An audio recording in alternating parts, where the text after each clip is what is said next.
नाम निहाद रियासत पाकिस्तान अपने ही लोगों को निगल रही है। आप जानते हैं पाकिस्तान में खुद को रियासत कौन कहता है, और जब अवाम ने जो हकीकत में रियासत है उन्होंने इस काबज रियासत को चैलेंज किया तो उन पे 9 मई जैसे घटिया मुल्क दुश्मनी और गद्दारी के इल्जामात लगाए गए। बेगुनाह पाकिस्तानियों को जेलों में डाला गया, फौजी अस्करी काल कोठरियों में डाला गया। वो वहां पे सजा काट के बाहर आए, लेकिन बाहर आके वो मुख्तलिफ बीमारियों का शिकार होके इस दुनिया से चले गए।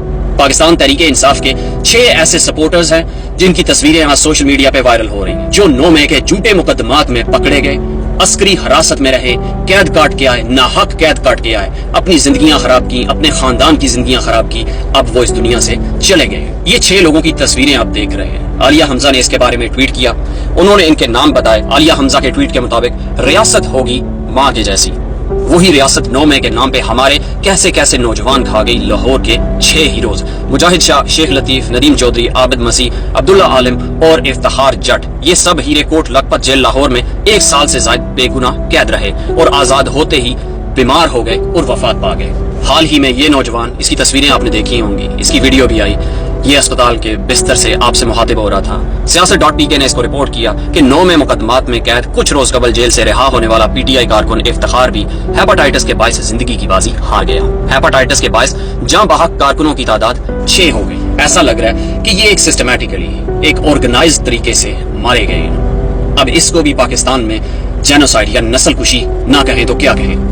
इन लोगों ने एक नजरिए की बुनियाद पे हकीकी आजादी की बात की थी, अपने ऊपर काबज कल्ट से जान छुड़ाने की बात की थी, और जब उस कल्ट को लगा कि उसका वजूद खतरे में है, अवाम उसके खिलाफ खड़ी हो रही है, तो उसने अवाम का तला कमा करना शुरू कर दिया। बहुत सारी अवाम ऐसी है जो अभी भी उनके गुण गा रही है, उनको सल्यूट कर रही है, उनसे हमदर्दी कर रही है, उनसे प्यार जता रही है, इस बात से बेखबर कि वो उन पे काबिज है, वो उनको कंट्रोल करते हैं, वो उनके मालिक बने हुए हैं, वो आजादी से सांस नहीं ले सकते, वो खुल के अपने लिए कोई फैसला नहीं कर सकते। अगर करना चाहेंगे अपनी आजादी की बात करेंगे, जेलों में डाले जाएंगे, नाहक कैद काटेंगे।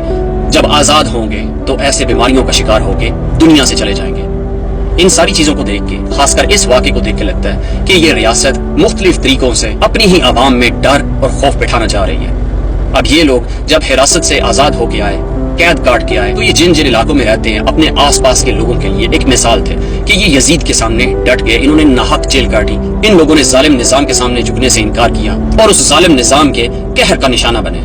वो लोग इनको मुख्तलिफ तरीके से देख रहे थे, ये उनके लिए मिसाल थे। अब ये लोग दुनिया से चले गए हैं, ये अब भी मिसाल है, लेकिन ये लोग अब मुख्तलिफ तरीके से देखे जाएंगे, जाने जाएंगे अवाम की नजरों में। बहुत सारे लोग ऐसे होंगे जो इनकी अमवात को अच्छे तरीके से समझ सकते हैं कि ये एक सिस्टमैटिकली, एक ऑर्गेनाइज्ड, एक मुनज़्ज़म तरीके से मार दिए गए, लेकिन बहुत सारे लोग ऐसे होंगे जो इनकी अमवात से सबक पकड़ेंगे, इबरत पकड़ेंगे।